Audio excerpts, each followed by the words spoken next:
Israel ने अपने ऊपर हुए आतंकवादी हमलों के बाद जब दुष्ट के साथ दुष्टता का नियम लागू किया तो सबने उसका विरोध आरंभ कर दिया।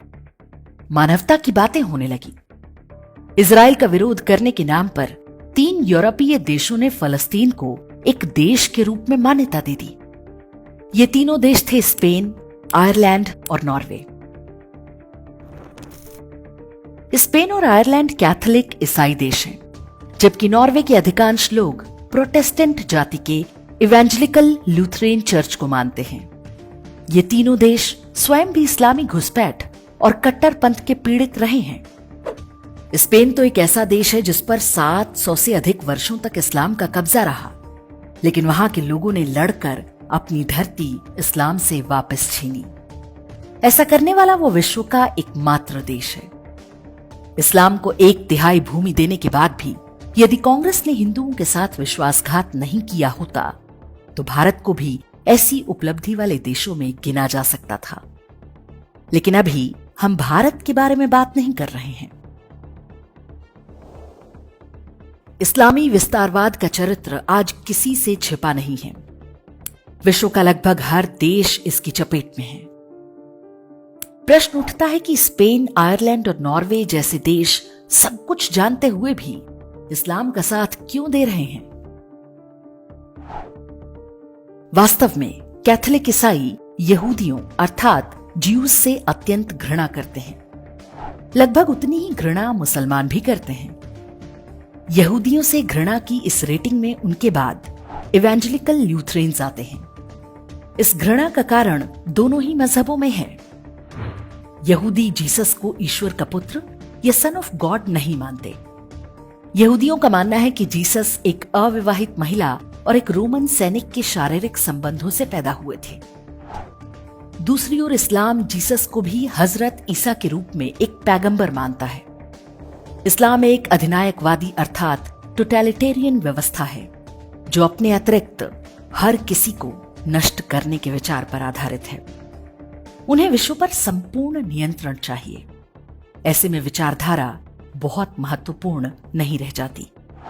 वो इस्लाम हो, कैथोलिकवाद हो, वामपंथ हो या कुछ और, ये सब एक मुखौटा मात्र हैं। सबकी अंतिम इच्छा और लक्ष्य मानवता पर संपूर्ण नियंत्रण स्थापित करना है। उत्तरी यूरोप में बसे छोटे से देश नॉर्वे की कहानी तो और भी विचित्र है। भारत में हिंदू धर्म को नष्ट करने और धर्मांतरण का जो अभियान चल रहा है, उसमें अमेरिका के बाद सबसे बड़ी भूमिका नॉर्वे के इवेंजेलिकल चर्च की है। भारत को कमजोर करने में जुटे एनजीओ और मिशनरी गिरोहों के सबसे बड़े दानदाता अमेरिका और नॉर्वे ही हैं। कैथोलिक जाति के ईसाई उनके बाद तीसरे स्थान पर आते हैं। हम भारतीय हिंदू भले ही अपनी धार्मिक पहचान को उतना महत्व ना दें, लेकिन ईसाई और मुसलमानों को अपनी मजहबी पहचान को लेकर कभी कोई भ्रम नहीं होता। उनके सभी राजनीतिक निर्णय इससे प्रभावित होते हैं। धनी ईसाई और मुसलमान अपनी कमाई का बड़ा हिस्सा डोनेट करते हैं ताकि वे उन लोगों को नष्ट कर सकें जिन्हें वे अपने जैसा नहीं मानते। स्पेन, नॉर्वे और आयरलैंड ने यहूदियों के बजाय इस्लाम को चुना क्योंकि यहूदियों की तुलना में मुसलमान उनके अधिक निकट हैं।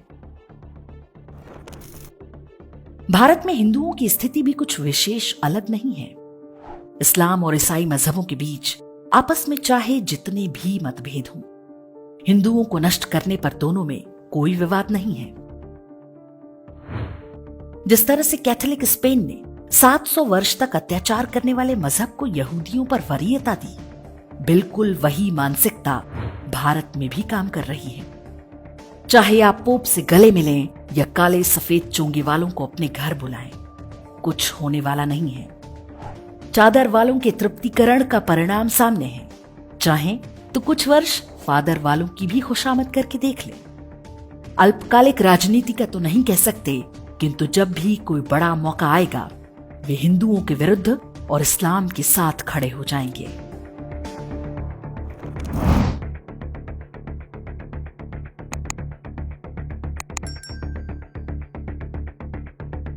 इंडेक्स ऑनलाइन के वीडियो समाज को समर्पित हैं। आप इनको डाउनलोड करके जैसे चाहे वैसे प्रयोग कर सकते हैं। चाहे तो आप हमारे टेलीग्राम चैनल से जुड़ सकते हैं। वहां सारे नए पुराने वीडियो आपको मिल जाएंगे।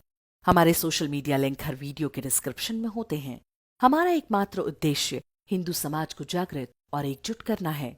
इसमें सहभागी बने। धन्यवाद।